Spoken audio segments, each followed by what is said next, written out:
안녕하세요. 안녕하세요. 새누리당은 주무관님의 입법보조원 채용은 꼼수다 라면서 문제 제기를 했는데 어떻게 생각하세요?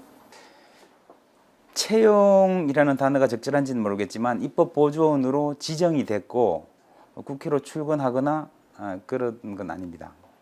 입법보조원이 뭔지는 아마 새누리당 의원님들도 잘 아실 겁니다. 출근을 하는 건지 안 하는 건지부터 공무원의 신분인지 아닌지부터 다 아실 텐데 이 입법보조원이라는 게 그 공무원의 신분을 저한테 부여한 게 아니거든요.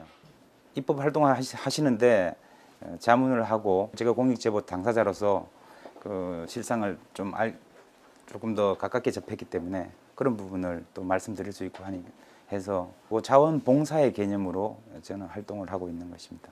이명박 정부 당시 국무총리실의 민간인 불법 사찰을 폭로하셨잖아요. 네.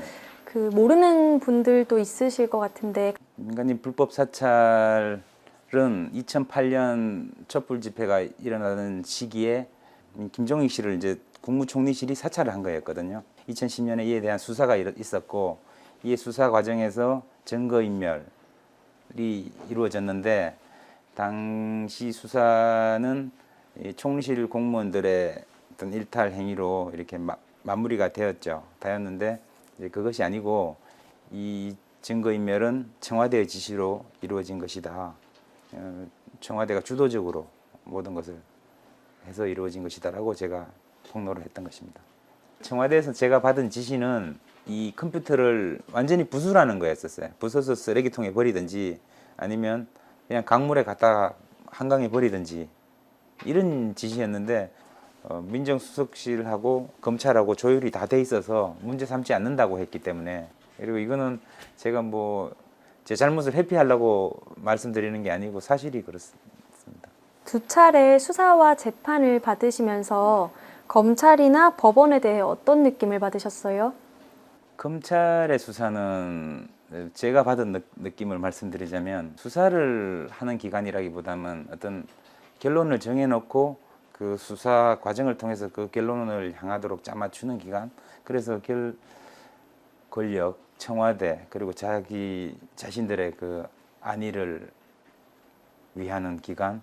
저는 그렇게 인식이 됐어요.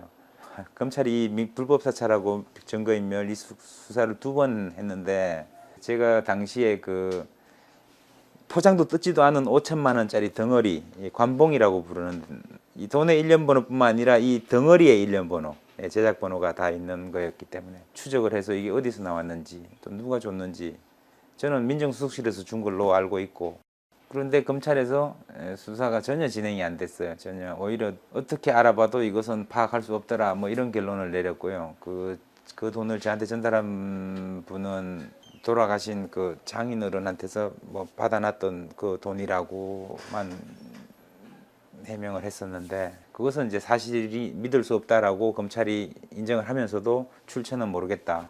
그렇다면 민정수석실을 가서 압수수색을 한다든지 뭐 관련자들을 소환해서 조사한다든지 할 수도 있지만 검찰은 전혀 그런 수사를 진행하지 않았고 그렇기 때문에 이 사건은 오리무중에 지금 미궁에 빠져 있고 법원은 뭐 올바른 판결을 하시는 분들도 계시겠지만 글쎄요, 아무래도 권력의 눈치를 많이 본다는 느낌 그런 걸 보면서 우리나라 법원이 나가야 할 길이 이게 맞나 그런 생각 많이 가지게 됩니다.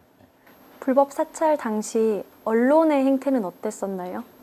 진실보다는 뭐 다른 상황이 좀 더 필요한 것 같아요. 그분들한테는 이 제보자, 폭로자가 정상적이지 않다는 뭐 올바르지 않다는 그런 것을 좀 막 부각하고 싶었던 모양이고요. 참여정부 때 사찰 전문가라든지 제가 뭐 그렇게 얘기하기도 하고 뭐 배신자라는 뭐 그런 꼬리를 달기도 하고 돈을 요구한 공갈범이라든지 뭐 그런 보도들을 막 쏟아낸 언론들이 있었어요. 그때 당연히 본 적이 없겠죠. 그럼 줄기세포에서 생각하는 것처럼 저희 연구팀에 줄기세포 연구를 주도할 만한 인력이 많지 않습니다. 몇 년 동안 수천 개의 난자를 사용해도 만들지 못했던 저기 방송 나가게 되면 따님도 아마 자랑스러워할 겁니다. 혹시 영화 제보자 보셨어요? 네, 제보자 봤습니다. 제보자 보고 어떤 느낌이 드셨어요? 주인공에 많이 공감이 됐고 제가 했던 얘기들도 그 대사로 영화에 나오니까 참 감회가 새로웠습니다. 어떤 대사가 나왔어요? 거기 제보자의 주인공도 딸이 하나가 있었거든요. 예. 지금 딸이 굉장히 갓난 애기인데 아이가 크면 분명히 이 아빠가 이렇게 한 것을 알아주고 고마워할 거라고, 우리가 우리 아이한테 부끄럽지 않으려면 진실을 말해야 된다고 이렇게 말하는 부분이 있었거든요. 예, 되게 공감이 됐었죠.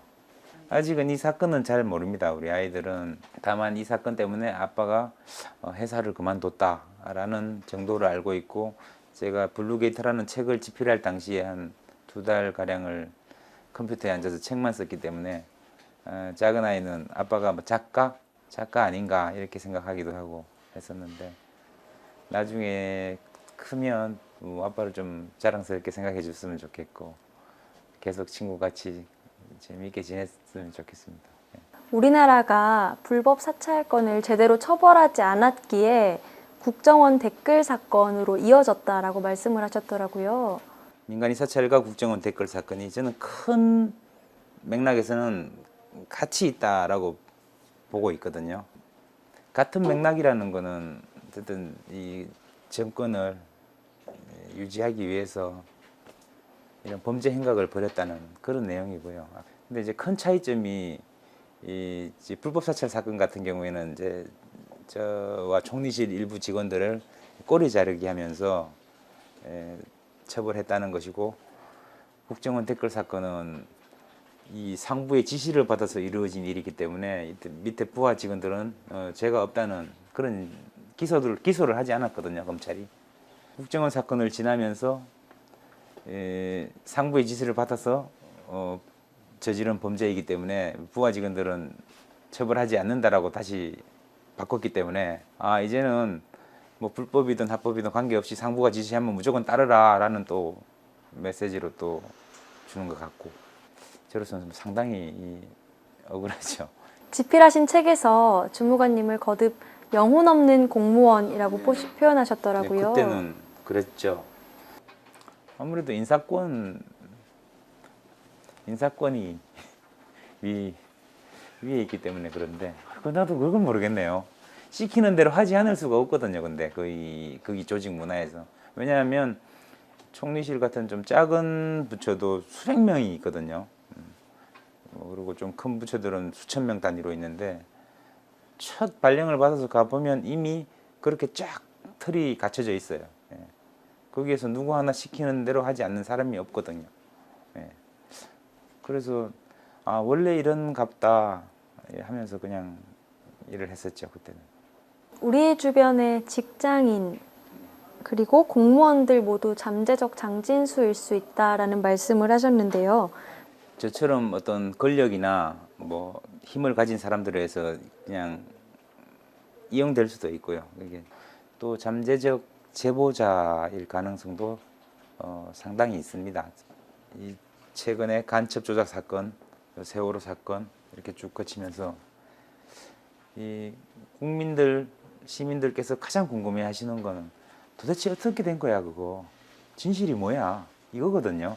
그런데 그 진실은 그 당시에 그 조직 안에 있던 사람이 가장 잘 압니다. 직접 행하고 보고 했기 때문에. 그 진실을 알리는 일, 거기에서부터 잘못을 시정할 수 있는 출발점이 된다. 그렇기 때문에 반드시 해야 되는 거죠. 공익 제보가 활발해지기 위한 준비를 하고 있다라고 하셨는데, 구체적으로 어떤 장치들이 마련돼야 할까요? 공익 제보자들을, 당사자들을 우연히 만날 기회가 있어서 모임에서 만나면 여러 가지 뭐 어려운 점들이 있지만, 가장 또 공통적으로 힘들어하는 부분 중에 하나가 바로 그 부분입니다. 이게 제보는 제보대로 했는데 이게 처리가 미비하다는 거. 그 자신만 왕따 되고 살아가기 어려운 현실에 처해졌고, 그 제보의 대상자들은 어떻게 해서 다 빠져나갔다. 그런 하소연을 하시는 분들이 굉장히 많습니다. 가장 그것을 원통해 하고 있고, 그런 부분이 개선돼야 되죠. 꼭.